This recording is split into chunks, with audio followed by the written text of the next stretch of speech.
افراد زر کی شرح 4% تھی، کھانے پینے کی اشیاء کی مہنگائی میں سالانہ اوسطاً اضافہ صرف 2% تھا، پالیسی ریٹ 6% تھا، اور اسٹاک چینج ساؤتھ ایشیا میں نمبر 1 اور پوری دنیا میں 5ویں نمبر پر تھی۔ جناب اسپیکر، پاکستان خوشحالی اور معاشی ترقی کی جانب گامزن تھا، اور دنیا پاکستان کی ترقی و خوشحالی کی معترف تھی۔ گلوبل ادارہ پرائس واٹر ہاؤس کوپرز کی پروجیکشن کے مطابق سال 2030 تک پاکستان دنیا کی G20 یعنی سب سے بڑی 20 معیشتوں میں شامل ہونے جا رہا تھا۔ پاکستان کا روپیہ مستحکم اور زر مبادل کے ذخائر $24 ارب کا بلند ترین ریکارڈ قائم کر چکے تھے۔ ان حالات میں آنن فانن منتخب جمہوری حکومت کے خلاف سازشوں کے جال بچھا دیے گئے، جس کے نتیجے میں ایک سلیکٹڈ حکومت وجود میں آئی۔ یہ غیر سیاسی تبدیلی تھی جس نے ایک کامیاب اور بھرپور مینڈیٹ کی حامل حکومت کی دی ہوئی معاشی پالیسیوں کو شدید نقصان پہنچایا۔ جناب اسپیکر، اس سلیکٹڈ حکومت کی معاشی ناکامیوں پر اتنا ہی کہنا کافی ہے کہ جو ملک 2017 میں دنیا کی 24ویں بڑی معیشت بن چکا تھا، وہ 2022 میں گر کر 47ویں معیشت کے نمبر پر آ گیا۔ جناب اسپیکر، 1 سال پہلے سلیکٹڈ حکومت کو آئینی طریقے سے ووٹ آف کانفیڈنس کے ذریعے جب نکالا گیا تو وزیر اعظم محمد شہباز شریف کی قیادت میں مخلوط حکومت کو ایک تباہ شدہ معیشت ورثے میں ملی۔ مالیاتی خسارہ بلند ترین شرح یعنی 7.9% پر تھا، بیرونی ادائیگیوں کا خسارہ $17.4 ارب تھا، تجارتی خسارہ $40 ارب پر پہنچ چکا تھا، معیشت تباہی کے دہانے پر تھی۔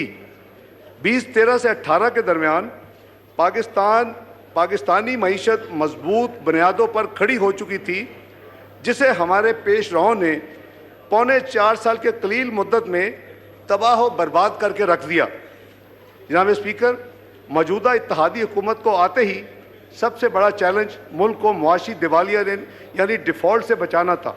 الحمدللہ آپ کی حکومت نے اللہ کی مہربانی، عوام کی دعاؤں اور انتھک محنت سے یہ کام اب تک پورا کیا۔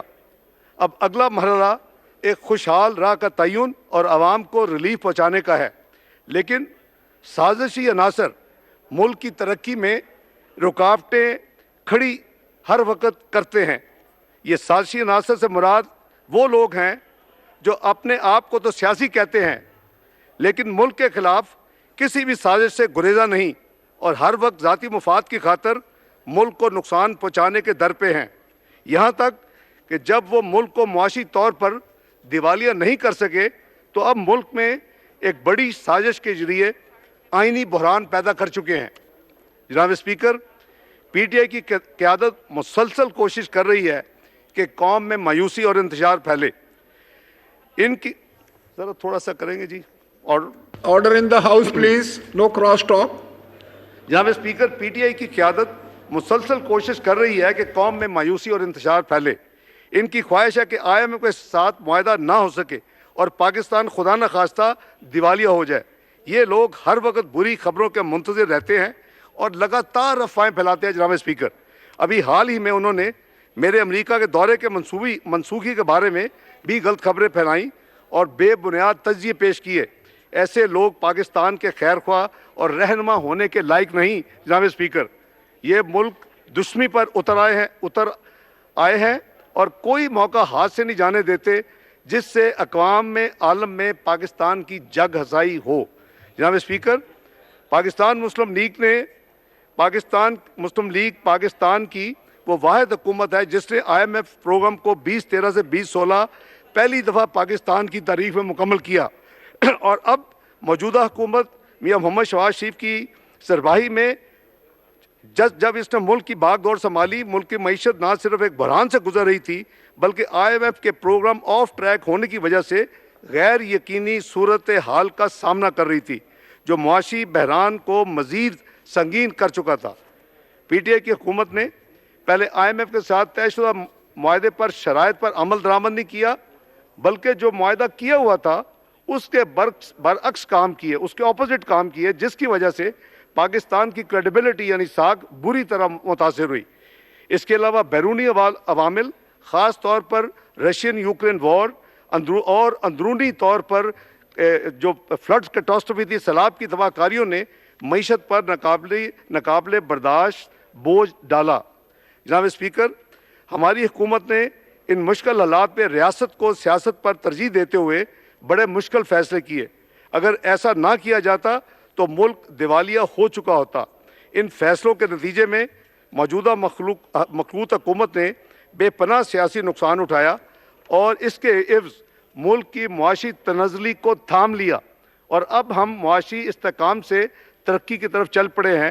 ہماری پوری کوشش ہے کہ سابقہ حکومت کی سوورن کمٹمنٹس کو پورا کرتے ہوئے IMF کا پروگرام مکمل کریں اور پاکستان کو دوبارہ ترقی کی راہ پر گامزن کریں۔ جناب اسپیکر، موجودہ حکومت انشاءاللہ IMF پروگرام مکمل کرے گی اور اس حوالے سے سٹاف لیول ایگریمنٹ کو بہت جلد انشاءاللہ سائن کر لیا جائے گا۔ جناب اسپیکر، PTI کی قیادت مہنگائی، روپے کی قدر میں کمی اور خراب معاشی صورتحال کے لیے موجودہ حکومت کو معروض الزام ٹھہرا رہی ہے، جبکہ حقیقت کا ان الزامات سے دور دور تک کوئی تعلق نہیں۔ اس میں کوئی دو رائے نہیں کہ آج کی خراب معاشی صورتحال کی ذمہ دار صرف اور صرف پاکستان تحریک انصاف کی حکومت ہے، کیونکہ یہ سب گزشتہ 4 سال کی معاشی بد انتظامی کا شاخسانہ ہے۔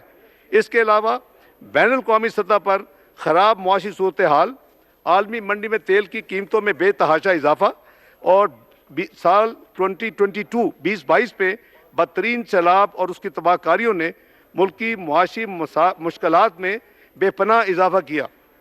جناب اسپیکر، صرف سیلاب کی وجہ سے ملکی املاک کو $14 ارب یعنی 4,000 روپے کا نقصان ہوا، جبکہ ملکی معیشت یعنی GDP کو $16 ارب یعنی 4,500 ارب روپے کا نقصان ہوا۔ سیلاب سے متاثرہ عوام کی بحالی اور آباد کاری کے لیے 4500 ارب یعنی $16 بلین کی ضرورت ہے۔ FAO کے تخمینے کے مطابق 2021 سال کے مقابلے میں 2022 کے دوران بین الاقوامی سطح پر خوراک کی قیمتوں میں 14.3% اضافہ ہو چکا ہے۔ پاکستان تیل، گندم، دالیں، خوردنی تیل اور کھاد درآمد کرنے والے ممالک میں شامل ہے، جس کی ہمیں تمام پیمنٹس فارن کرنسی یعنی ڈالرز میں ادا کرنی پڑتی ہیں۔ جناب اسپیکر، حکومت عوام کو ریلیف دینے کے لیے ہر ممکن اقدامات کر رہی ہے تاکہ مہنگائی کے منفی اثرات سے ان کو بچایا جا سکے۔ مہنگائی کو مد نظر رکھتے ہوئے جناب اسپیکر، حکومت نے پچھلے ماہ بے نظیر انکم سپورٹ فنڈ کی مد میں 25% کا اضافہ کیا اور بجٹ کو 360 ارب سے بڑھا کر 400 ارب کر دیا، اور اس کا اطلاق 1 جنوری 2023 سے کیا گیا۔ اس کے ساتھ ساتھ وفاقی حکومت کی معاونت سے پنجاب اور خیبر پختونخوا کے صوبوں میں مفت آٹے کی تقسیم کا سلسلہ شروع ہوا۔ اس کے علاوہ یوٹیلٹی سٹور کارپوریشن کے ذریعے عوام کو سستی اشیاء وزیر اعظم ریلیف پیکج اور رمضان پیکج کے ذریعے مہیا کی جا رہی ہیں۔ اس مد میں حکومت پاکستان موجودہ مالی سال میں 23 ارب روپے کی سبسڈی مہیا کر رہی ہے۔